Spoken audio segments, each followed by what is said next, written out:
this is one that's internally generated. But it may be that the brain is a place where it becomes focused and concentrated. The brain may be as much a receiver of the signal as it is a generator of the signal. Nobody can really say, but that model in some ways appeals more to me than the notion that it's all coming from the brain. The brain is more like a node, and there's this sort of field of consciousness that permeates everything, and to a certain degree everything is conscious.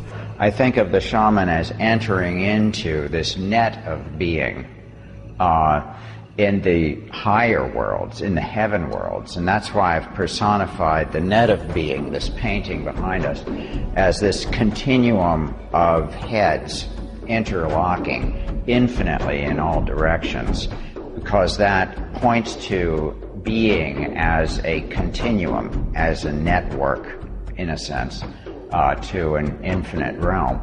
And this is a part of the deep fabric of our being, I think, because we sense ourselves as souls related to many.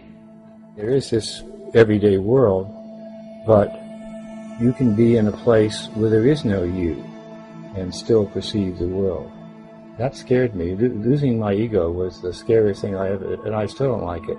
A profound state which may be reached by use of these entheogens, psychedelics, hallucinogens, whatever you're going to call them, which is known as ego loss or ego death. Unfortunately, subsequent to the coinage of this term, ego has come to be used in a completely other sense. It has been used in the sense of pride, and that is not what ego death is about.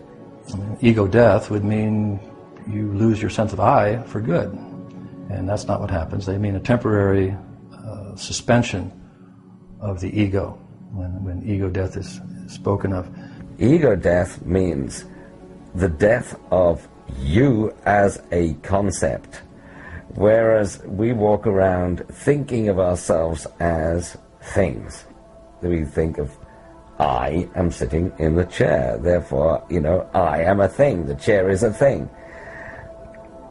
When we reach the realm of ego death, or ego dissolution, or whatever you're going to call it, there is no longer any perceived boundary between oneself and the chair. In this state, there are no things. There is just one continuous experience. In some sense, all of experience is an illusion. Everything that we experience in the here and now and our state of being is a hallucination, an elaborate hallucination that our brains construct. We happen to call it consensus reality. But it's still, physics tells us that, the picture of reality that we build so that we can navigate through the world and not step in front of buses and stuff like that and do all those, the world doesn't really look like this at all. The brain constructs a model of reality that more or less maps onto reality. It's good enough that we can survive. But we're focused in a kind of, constricted dimensional awareness of reality. And, for safety reasons mostly, and we don't necessarily want to know that we are actual one consciousness with all beings and things at all times.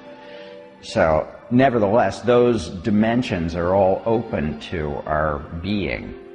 We have a complete freedom of the continuum of being. If we change the nature, we have the model and we have the real world out here and we have the sensory neural interface that's taking this information in, interpreting it, and giving us the model.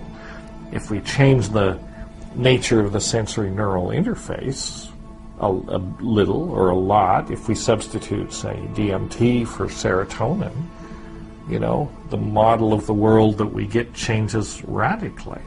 And who's to say that that's any less valid than the model that, you know, the brain constructs for, you know, for everyday purposes.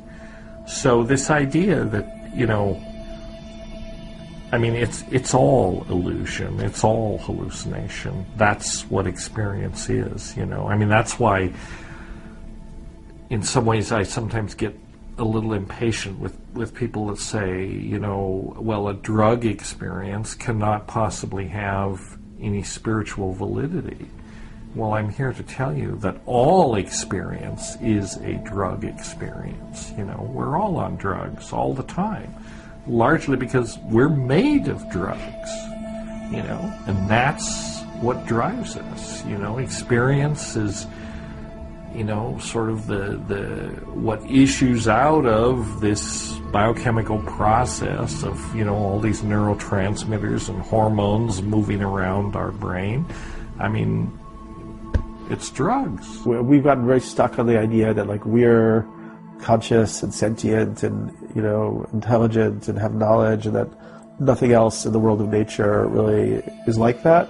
But actually, you know, we're a very young experiment on the planet. We're a young species, and this plant world has been around for a really long time. The fungus world, even longer than that. And they've developed, you know, a symbiotic meshworks of species, interrelationship, very complicated diplomacy, interspecies diplomacy. And it may be that certain plants have been kind of anointed or given the role to be the diplomats and the teachers who work with the human species to help us to see if we can evolve to be less destructive before we sort of just lose our shit and top off the biosphere. Maybe the ubiquity of DMT is you know, signature of consciousness in nature, or nature sending a message to, you know, the big brain stupid primates, you know, wake up, look around, it's everywhere, you know, mind is everywhere. I think that their message is, wake up, dummy, you know, before you kill us all here, on one hand. And the other hand, they're saying, wake up to your own divinity, wake up to your higher capacities. So they're talking to us every day, which is true. But no, we're not listening, because it's like when you get up in the morning, you go straight to work, you work after you know, your day, you get off, you go home, or you stop at the restaurant, eat a good meal, and you go home. That's it. You go to sleep. The next day you do the same thing. So to answer your question, herbs are spirits talking to us every day. Just be ready and to know what is it, what are they trying to tell me. I mean, you have these experiences and you seem to have a communication, right? And very often they present themselves as an intelligence, something outside yourself, you know, and you're communicating with it. You're having a dialogue or some feeling of, you know, an other that you're interacting with. Whether it is a illusion or not, it's hard to. It's really hard to know.